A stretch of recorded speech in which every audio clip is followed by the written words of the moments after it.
Hello students, myself Mohit Pandey welcomes you on my YouTube channel.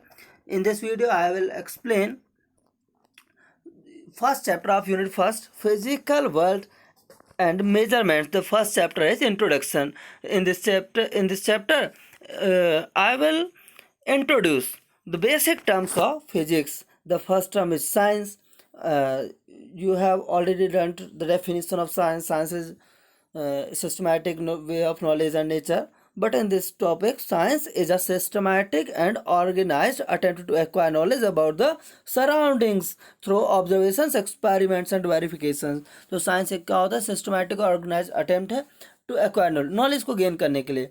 About किसके लिए? और knowledge को gain करने के लिए अबाउट द सराउंडिंग्स, जो हमारे आसपास एक्सपेरिमेंट्स हैं और इससे क्या वेरिफिकेशंस होते हैं। सेकंड बेसिक टर्म है आपका क्या, ये ध्यान रखना आप लोगों को कि जो इसमें हम लोग क्या ओनली ऑन इंट्रोड्यूस करा रहा हूँ मैं, ये क्योंकि चैप्टर ये आप लोगों का इंट्रोडक्शन है।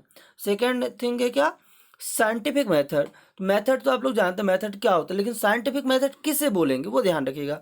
तो several interrelated steps are involve in scientific method. So जो क्या होती है, बहुत सारे इंटर रिलेटेड स्टेप्स हो क्या होते हैं वो इन्वॉल्व हो जाए तो उससे हम लोग क्या बोलते हैं, साइंटिफिक मेथड बोलते हैं। जैसे कुछ स्टेप्स यहाँ पर आप लोगों की दी हुई है। स्टेप्स फर्स्ट आपकी स्टेप दी है the systematic observation, observation is systematic है। सेकेंड आपका रीजनिंग, थर्ड है आपका मैथमेटिकल मॉडलिंग और फोर्थ है आप लोगों का क्या, फोर्थ थ्योरेटिकल प्रिडिक्शन। ये यदि चार चीज 4 स्टेप्स मिलकर के क्या किसे बिल्डअप करती हैं, साइंटिफिक मेथड को। The third term is physics. Physics is main term, क्योंकि आप लोगों को जो इंट्रोडक्शन ही मैं करा रहा हूँ वो फिजिक्स के चैप्टर का इंट्रोडक्शन करा रहा हूँ। Physics is a fundamental science, this is the basic thing. What is fundamental science? Physics is a fundamental science concerned with understanding the natural phenomena that occur in our universe। जो हमारे universe में जो भी phenomena होते हैं, universe में सब कुछ आता है, आपको पता है हमारा अर्थ है, मून है, सोलर सिस्टम, सब कुछ यूनिवर्स में आता है। तो जो भी फिनोमिना हमारे इस यूनिवर्स में होते हैं उनको हम लोग जो स्टडी करते हैं वो फिजिक्स में करते हैं। तो it has many branch, physics में बहुत सारी ब्रांच होती हैं, सच इज मैकेनिक्स होता है, इलेक्ट्रोमैग्नेटिज्म है, थर्मोडायनेमिक्स है, मॉडर्न फिजिक्स है, एट्सेट्रा एट्सेट्रा। बिटवीन अब 1600 एंड 1900 में 3 ब्रॉड एरियाज थे। 3 broad areas were developed, 3 broad areas को डेवलप किया गया, जो कि 3 ब्रॉड एरियाज मिलकर के बनाते हैं क्लासिकल फिजिक्स को। किसको बनाते हैं? क्लासिकल फिजिक्स को। अब मैं आप लोगों को बताता हूँ 3 ब्रॉड एरियाज क्या थे। तो 3 एरियाज ऑफ स्टडी है क्लासिकल मैथमेटिक्स, क्या था, classical mechanics.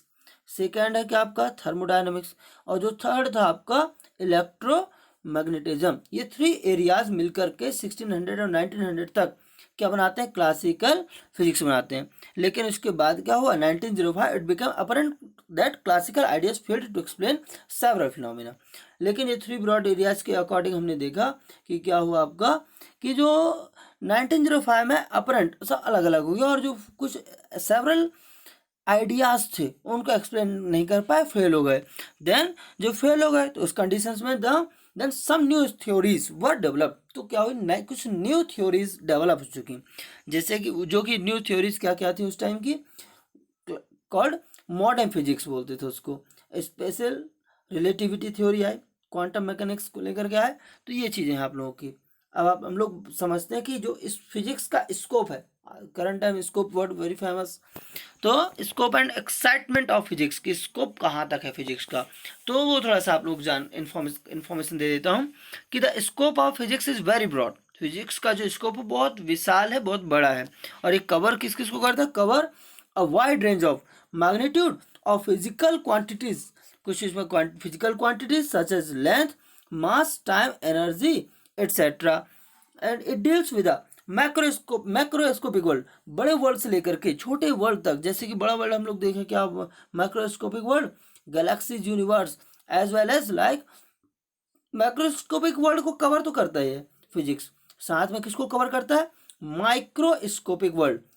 Understand, macroscopic world as well as microscopic world also. World microscopic world like nucleus of an atom and fundamental particles of atom electrons, protons and neutrons, etc. Understand? Immense excitement is involved in the study of physics, since it explains every naturally occurring phenomena with a set of rules. जो यहाँ पर excitement बहुत है physics में, उसका reason क्या है? क्योंकि ये जो एक्सप्लेन करता है नेचुरल ऑकरिंग फिनोमिना, जो हमारे नेचर में फिनोमिना होते हैं, घटनाएं होती हैं, उसका एक सेट ऑफ रूल्स नियमों का एक सेट हमें एक्सप्लेन करता है, so that clear understanding can be achieve, जिससे हमें क्या होता है, अच्छे से इंफॉर्मेशन अचीव कर पाते हैं हम लोग. The challenge to carry out imaginative new experiments, एक challenge to carry out the new experiment to unlock the secret of nature, to verify or refute theories is really exciting. जो कि new theories होती हैं, very excitement वाली होती हैं. Physics in relation to other sciences, मैंने जो इसमें बेसिक इंट्रोडक्शन दिया जाता है कि फिजिक्स का रिलेशन दूसरे साइंस से, जो अदर ब्रांचेस हैं साइंस की, उनसे कैसे, तो वो हम लोगों को पढ़ना है. जैसे फिजिक्स जो वेरी, एक्चुअल में फिजिक्स जो very significant branch of science, physics क्या होता है, एक वेरी इंपॉर्टेंट ब्रांच है साइंस का, with place a crucial role, जो कि crucial role important role play करता है understanding the developments pertaining to the other branches of science. जो अदर ब्रांच है साइंस की, उनसे रिलेटेड इनका वेरी इंटर रिलेशन है. और इंटर रिलेशन है, जैसे कि ब्रांच दिया हो कि आपका केमिस्ट्री है, बायोलॉजी है, etcetera.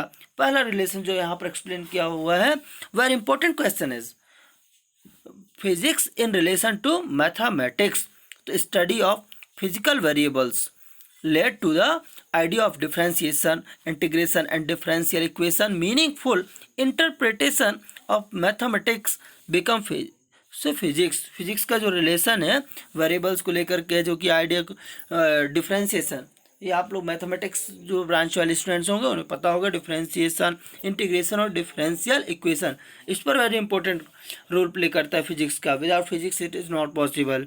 Physics in relation to chemistry, physics का केमिस्ट्री से क्या रिलेशन है वो एक्सप्लेन कर देता हूँ. जो कॉन्सेप्ट ऑफ एक्सरे डिफ्रैक्शन है, एक्सरे आप लोगों को पता है, तो x-ray diffraction and radio activity has helped to distinguish between the various solids and to modify the periodic table. तो जो पीरियोडिक टेबल को भी जो है क्या मॉडिफाई करने के लिए फिजिक्स ने इंपॉर्टेंट रोल प्ले किया हुआ है. Physics in relation to astronomy,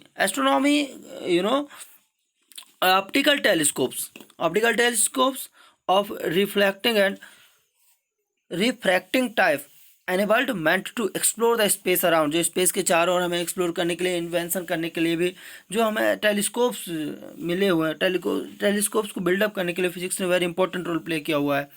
and discoveries like radio telescopes have revolutionised the study of astronomy. जो आपके पास क्या करंट टाइम जो है रेडियो टेलीस्कोप्स है, वो एक रिवोल्यूशनरी प्रोडक्ट मान करके चल सकते हैं एस्ट्रोनॉमी साइंस को लेकर के. Physics in relation to biology, biology और फिजिक्स का क्या रिलेशन है, क्यों बायोलॉजी वाले स्टूडेंट फिजिक्स पढ़ते हैं, तो उसका भी कंडीशन क्लियर है यहाँ पर. The conceptual study of pressure and its measurement has help us to know blood pressure. जैसे बायोलॉजी में, बायोलॉजी का स्टूडेंट है या जो भी स्टूडेंट्स हैं, ब्लड प्रेशर जैसा मेजरमेंट करना है, तो उसमें भी किसका रोल प्ले होता है, फिजिक्स का रोल प्ले होता है. And the functioning of heart का फंक्शन कैसे कर रहा है, इस पर भी फिजिक्स का रोल प्ले हो रहा है. Invention of x-rays develop the field of diagnosis. जितना भी यहाँ पर बायोलॉजी की जो जितना भी आप मान करके चलिए कि डिजिटल इक्विपमेंट्स यूज किए जा रहे हैं, फिजिक्स का वेरी इंपॉर्टेंट रोल प्ले होता है. Electron and optical microscopic designs have revolutionised the study of medical science. Physics and relations to meteorology, आज करंट टाइम मीटरोलॉजी का वेरी इंपॉर्टेंट रोल है. तो ये मान करके चलिए the discoveries regarding the study of pressure variations help us to forecast the weather. आजकल मौसम की भविष्यवाणी पहले से कर दी जाती है, तो उसमें भी रोल किसका प्ले होता है, फिजिक्स का रोल प्ले होता है. Physics in relation to technology and society, अब मैं आप लोगों को बता देता हूँ. जो टेक्नोलॉजी वर्ड वेरी फेमस है आजकल. तो advancement in physics has led to new technologies. तो advancement in physics has led to new technologies, जो आजकल जो न्यू टेक्नोलॉजी लीड कर रही हैं, उसमें फिजिक्स का वेरी इंपॉर्टेंट रोल है. And vice versa, sometimes technology gives rise to new dimension. कभी कभी तो क्या फिजिक्स ने न्यू डायमेंशन भी टेक्नोलॉजी में दे रखी है. Eight other times physics generates new technology, और कभी कभी फिजिक्स नए टेक्नोलॉजीज को भी जनरेट करता है. In fact the technological development is closely related to the application of science and physics. In particular physics has a dominant influence on society. हमारी society पर भी फिजिक्स का वेरी डीपली इफेक्ट है, मान करके चल सकते हैं हम लोग. It has help the human being to develop its ideas. तो जो ह्यूमन बीइंग के आइडियाज़ डेवलप हो रहे हैं उस पर फिजिक्स का वेरी इंपॉर्टेंट रोल प्ले होता है. मैं एक एग्जांपल से बता देता हूँ. मान करके चलिए कोई इक्विपमेंट आप देख पा रहे हैं, उस इक्विपमेंट में क्या प्रॉब्लम्स हैं, क्या उसे हम लोग कैसे ठीक कर सकते हैं, इन सब में क्या किसका रोल प्ले होता है, फिजिक्स का. फिजिक्स जिसे हम लोग क्या है देख सकते हैं. And it has help the human being to develop its ideas. Development of digital communication system, जो आजकल कम्युनिकेशन सिस्टम है जिससे उसमें भी फिजिक्स का वेरी इंपॉर्टेंट रोल प्ले होता है. Rapid mass transport system, laser making bloodless surgeries, जो ब्लडलेस सर्जरी हो रही है लेजर के थ्रू ऑपरेशन, आपने भी सुना होगा, उसमें फिजिक्स ने अपना इंपॉर्टेंट रोल प्ले किया हुआ है. Has made human life easy and pleasant. तो जो आपका ह्यूमन लाइफ है, ह्यूमन लाइफ को इजी भी बनाया और प्लीजेंटेंस भी बनाया. तो किसने बनाया हो, फिजिक्स ने बनाया हुआ. There are 4 fundamental forces, without force anything is not possible. तो फोर्स जो हम लोग 4 इंपॉर्टेंट फोर्स का बात करेंगे इस पर. तो diverse phenomena of the microscopic and macroscopic world. There are gravitational force. First is the gravitational force, very familiar this word. And electromagnetic force, the strong nuclear force, and the weak nuclear force. That is the 4 forces. Okay, as a basic question physics, the electromagnetic and the weak nuclear forces have now been unified and are seen as aspects of a single electroweak force. तो in force जो forces को unified किया जा रहा है, इससे बड़ी technologies create हो रही हैं. तो attempts are being made to unify electro weak and strong force. Conservation of energy, momentum, angular momentum, charge, etc. are considered to be the fundamental laws in physics. ये कंजर्वेशन ऑफ एनर्जी है, momentum है, angular, ये सभी terms, ये only on introduction आप लोगों का. तो इस इंट्रोडक्शन में आप लोगों को मैं नेक्स्ट जो भी वीडियोस होंगे, नेक्स्ट चैप्टर्स हम लोग फिजिक्स के पढ़ेंगे, उस पर सारे टर्म्स हम लोग फैमिलियर और अच्छे से हो जाएंगे जिसको नहीं भी पता है. तो conservation laws have a deep connection with the symmetries of nature system, symmetries of space and time, and other types of symmetries play a central role in modern theories of fundamental forces in nature. Okay, if you want to note in your notebook, then you can, and note you can. Is it useful for this video? Please like and comment also. If you note in your notebook, then also to show me in your school software. Thanks for my YouTube channel. Thanks for watching my YouTube channel. Okay, thank you.